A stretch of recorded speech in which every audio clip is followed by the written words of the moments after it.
आखिर कैसे कांप उठे पांडव जब सूर्यपुत्र कर्ण का बदला लेने आया उसका पराक्रमी पुत्र। आखिर कैसे लिया कर्ण के उस पराक्रमी पुत्र ने अपने पिता की मृत्यु का बदला। वीडियो को शुरू करने से पहले यदि आप लोग भी भगवान श्री कृष्ण को सच्चे दिल से मानते हैं तो इस वीडियो को लाइक और हमारे चैनल को सब्सक्राइब जरूर से जरूर करें। दोस्तों, महाभारत युद्ध में जब जब श्रेष्ठ धनुर्धारियों का नाम लिया जाता है तब तब सूर्यपुत्र दानवीर कर्ण का नाम अवश्य आता है। लेकिन दोस्तों, क्या आप जानते हैं कि कर्ण के 9 पुत्रों का वर्णन भी हमें महाभारत में देखने को मिलता है, जो बेहद ही पराक्रमी शूरवीर और महायोद्धा थे। कर्ण के उन्हीं 9 पुत्रों में से एक ऐसा भी पुत्र था जो महाभारत के अंत तक बचा रहा, जिसने अपने पिता की मृत्यु का बदला लिया, जिसे देखकर खुद भगवान श्री कृष्ण और अर्जुन भी चौंक उठे, क्योंकि कर्ण का वो वीर पुत्र अपने पिता कर्ण के समान ही महापराक्रमी था। उसको हराना पांडवों के भी बस की बात नहीं थी। वास्तव में हम कर्ण के जिस वीर पुत्र की बात कर रहे हैं उसका नाम था वृषकेतु, जिसके बारे में बताया जाता है कि वह ब्रह्मास्त्र, वरुणास्त्र और अग्नियास्त्र का ज्ञान रखने वाला पृथ्वी का एक आखिरी योद्धा था और अपनी वीरता के दम पर वो महाभारत युद्ध के अंत तक जीवित बचा रहा और अपना शासनकाल भी चलाया। और दोस्तों, वृषकेतु अपना असीम पराक्रम दिखाते हुए उसने इंद्रप्रस्थ पर राज भी किया था। तो आखिर क्या है कर्ण के पुत्र वृषकेतु की पूरी कहानी? कैसे लिया उसने अर्जुन से अपने पिता के मृत्यु का बदला? दरअसल दोस्तों, सूर्यपुत्र कर्ण ने रूशाली और सुप्रिया नामक 2 कन्याओं से विवाह किया था और इनसे कर्ण को 9 पुत्रों की प्राप्ति हुई थी।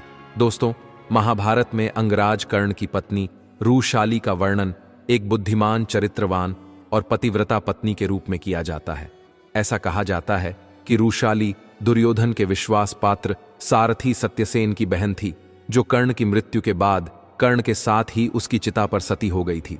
रूशाली का पुत्र वृषकेतु बचपन से ही अपनी माता के समान बुद्धिमान और अपने पिता के समान तेजस्वी था। और तो और वृषकेतु की आरंभिक शिक्षा दीक्षा उनके खुद के पिता महारथी कर्ण के हाथों ही हुई थी। कर्ण ने अपने पुत्रों को धनुर्विद्या के साथ साथ हर युद्ध की विद्या में माहिर कर दिया था। जैसा कि हम सब जानते ही हैं, कर्ण सभी युद्ध में माहिर था। तलवारबाजी हो, धनुर्विद्या हो या फिर गदा युद्ध हो, हर जगह कर्ण सर्वश्रेष्ठ था। दोस्तों, महाभारत के कुरुक्षेत्र की युद्ध भूमि पर कर्ण के पुत्रों ने खलबली मचा दी थी। उन्होंने अनेकों पांडव योद्धाओं को हराया तथा भारी मात्रा में पांडव सैनिकों का संहार भी किया। और सूर्यपुत्र कर्ण के पुत्रों ने युद्ध में वो रण कौशल दिखाया जिसे देखकर अनेकों पांडव योद्धा भयभीत हो उठे थे। अपने पिता कर्ण के समान ही यह भी पांडवों के विजय में बहुत बड़े बाधक थे। पांडव जानते थे कि जब तक वह कर्ण और उसके पुत्रों को परास्त नहीं करेंगे वह इस युद्ध को नहीं जीत सकते। दोस्तों, जैसा कि आप सभी को ही पता है कि महाभारत युद्ध के 17वें दिन अंगरज कर्ण और अर्जुन के बीच महाघनघोर युद्ध हुआ और कर्ण अर्जुन के हाथों वीरगति को प्राप्त हो गए। और उसी दिन अर्जुन का कर्ण के पुत्र वृषसेन से भयानक युद्ध हुआ तथा अपने पिता के समान ही वह भी अर्जुन के हाथों वीरगति को प्राप्त हुए। और इस तरह कर्ण के पुत्र प्रसन्न की मृत्यु अर्जुन के हाथों हुई।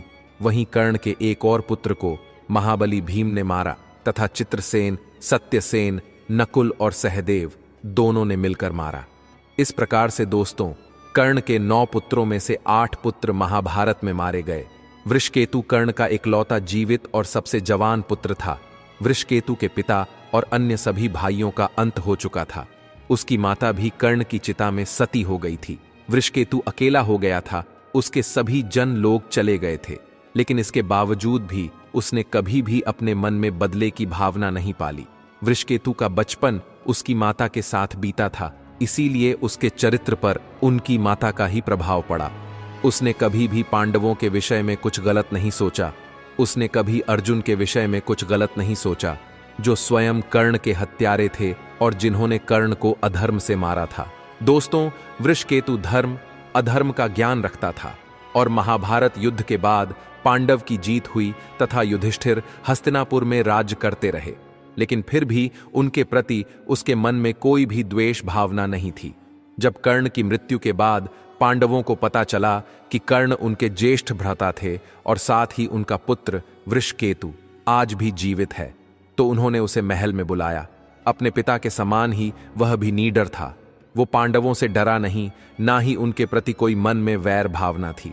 जब वृषकेतु पांडवों से मिला तो माता कुंती समेत सभी पांडव द्रौपदी और सुभद्रा पश्चाताप की अग्नि में झुलस रहे थे। अर्जुन समेत सभी पांडव स्वयं कुंती को कर्ण का अपराधी मान रहे थे। अपने बड़े भाई कर्ण और भतीजे की मृत्यु का उन्हें बहुत दुख था और वो इस बात से प्रसन्न थे कि उनका एक भतीजा अभी भी जीवित है। दोस्तों, वृषकेतु को पांडवों से बड़ा स्नेह और लाड प्यार मिला और उन्होंने अपने भाई सूर्यपुत्र कर्ण को सच्ची श्रद्धांजलि देते हुए वृषकेतु को इंद्रप्रस्थ का राजा बना दिया। और तो और दोस्तों, कर्णपुत्र वृषकेतु ने युधिष्ठिर और अर्जुन की छत्र छाया में अनेकों वर्षों तक शासन किया और एक महान आदर्श राजा के रूप में खुद को स्थापित कर लिया। दोस्तों, कहते हैं कि वृषकेतु घटोत्कच के दूसरे पुत्र अंजन पर्वा का बहुत ही घनिष्ठ मित्र था। दोनों आपस में भाई भी थे और बहुत अच्छे मित्र भी थे। उन्होंने मिलकर अनेकों युद्ध जीते थे। दोनों ने मिलकर भद्रावती की सेना को हराया था। वृषकेतु ने अर्जुन के संरक्षण में भी कई बड़े बड़े युद्ध जीते और अनेकों युद्धों में अर्जुन का साथ दिया।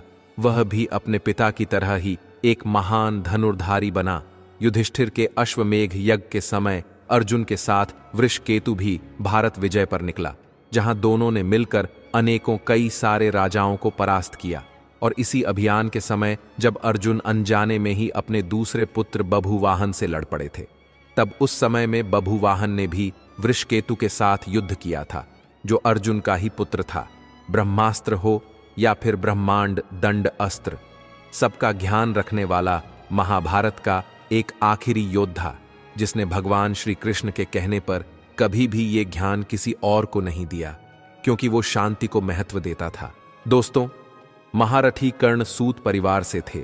गुरु द्रोणाचार्य के धनुर्विद्या सिखाने से मना करने पर कर्ण भगवान परशुराम के पास पहुंच गए, लेकिन वहां भी जब कर्ण को यह कहकर मना कर दिया गया कि सिर्फ ब्राह्मण को ही शिक्षा देते हैं, तब कर्ण ने झूठ कहा। दोस्तों, कर्ण ने कहा कि वो एक ब्राह्मण है। ऐसे में भगवान परशुराम ने कर्ण को धनुर्विद्या देनी शुरू की। जब कर्ण की शिक्षा खत्म होने ही वाली थी, तब एक दिन उनके गुरु परशुराम कर्ण की जंघा पर सिर रखकर आराम कर रहे थे। तभी एक बिच्छू ने कर्ण को काट लिया, लेकिन गुरु परशुराम की नींद ना खराब हो, इसके लिए कर्ण ने उफ तक नहीं किया। बिच्छू कर्ण को काटता रहा। फिर थोड़ी देर बाद परशुराम की नींद खुली तो कर्ण से पैर से निकले खून, और बिच्छू को देखकर वो समझ गए। परशुराम ने कर्ण से कहा कि तुम ब्राह्मण नहीं हो सकते, एक ब्राह्मण में इतनी सहनशीलता नहीं होती है, तुम क्षत्रिय हो। ऐसे में मुझसे झूठ बोलने के लिए मैं तुम्हें श्राप देता हूं कि जब मेरी दी हुई विद्या की सबसे ज्यादा जरूरत होगी, तब वो तुम्हारे काम नहीं आएगी। दुखी कर्ण ने परशुराम से कहा, हे गुरुवर, मैं जानता ही नहीं हूं कि मैं किस कुल का हूं और किस वंश से हूं। इतना सुनते ही परशुराम को श्राप देकर पछतावा होता है, लेकिन दिया गया श्राप वापस नहीं लिया जा सकता था। इसलिए वो कर्ण को एक विजय धनुष दे देते हैं और चले जाते हैं। वैसे दोस्तों, आपको यह जानकारी कैसी लगी, कमेंट करके जरूर बताएं। और यदि आप लोग भी भगवान श्री कृष्ण को सच्चे दिल से मानते हैं, तो इस वीडियो को लाइक और हमारे चैनल को सब्सक्राइब जरूर से जरूर करें। धन्यवाद।